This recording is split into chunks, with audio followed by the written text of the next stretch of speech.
Welcome back, and there's a reversal in the Indian rupee's earlier gains, and the decline has been up to 54.58. The sharp losses in the domestic equity markets weigh on the Indian unit, and there you have it, very flat closing, but 54.58 is where we saw the rupee shut shop for the day today.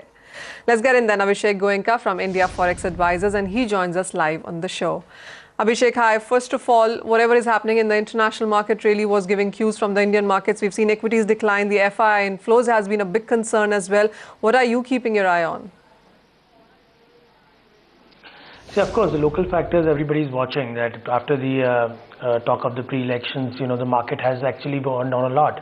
But if you look at the international factors also, everything is pointing that the money is simply going into the U.S. markets. If you look at now, if you look at the U.S. Dow Jones, it's almost up by around 8%, whereas the European markets are down by around 2%. The Japanese market are up by around 8% because there's a lot of printing happening in Japan. But overall, if you look at the global markets, including India, India is down by 6%. The money is actually going towards two markets, that's the Japanese market and the US markets. So, that's in the stock markets, the money is definitely going on. Now, if you look at the 10-year US bonds, that's also at around 1.7%. Now, you are seeing the stock markets in the US also going up, and also the bond prices going up and the yield coming down. That means the people are investing money in US, not only in the equity markets, but also in the bond markets. So US markets look as a clear winner. Now, there also talks about the QE, slowing down. At the same time, overall, since the money has been going to US. So I think that the dollar index is going to be the clear winner.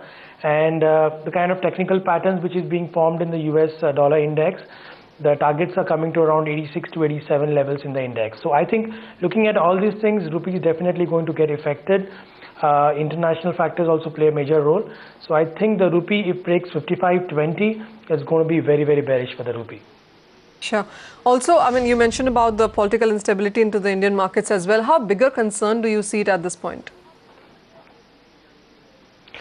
See, political instability is definitely there. We have been talking about it in the last 2-3 days in all the channels. But I would not only focus on the political instability, but also the other plaguing factors, the domestic concerns. The foreign exchange reserves is also coming down. 6 months of import covers now. CAD is a problem. The IIP and the CPI numbers doesn't look to come to be too great. RBI may not cut the interest rates. So, all these factors are still plaguing in the economy, and political factors are definitely adding to the burden to all this. So I think we have to take into account all these factors, which is ultimately going to hit the rupee. Sure. Abhishek, how also are you looking at the bond yields, because those are trading at around 3-week lows? We've seen them stabilize around those levels as well. Forward premium has been on the higher side as well. How are you tracking those numbers?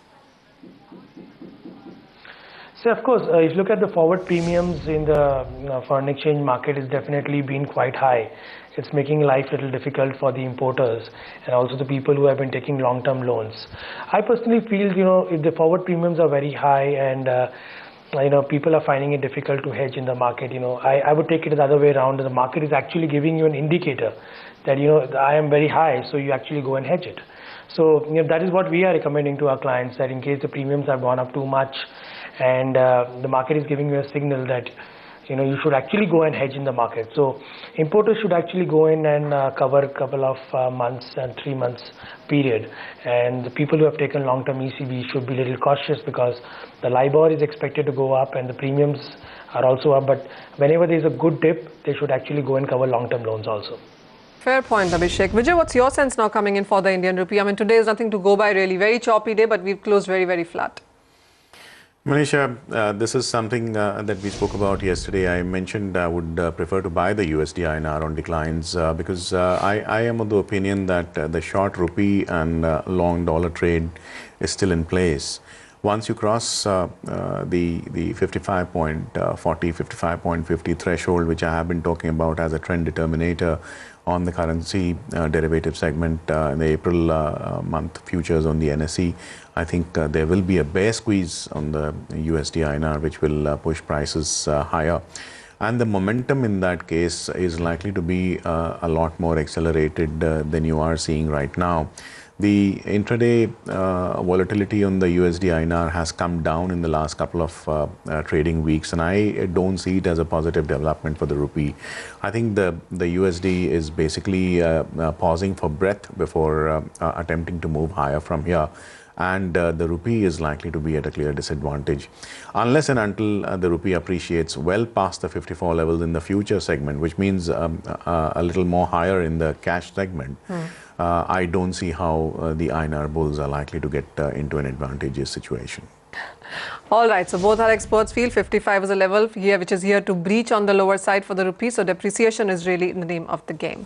Abhishek, Vijay, thank you so much for joining us with your insights on all of those currencies. With that, completely out of time on hot commodities. Thank you for watching.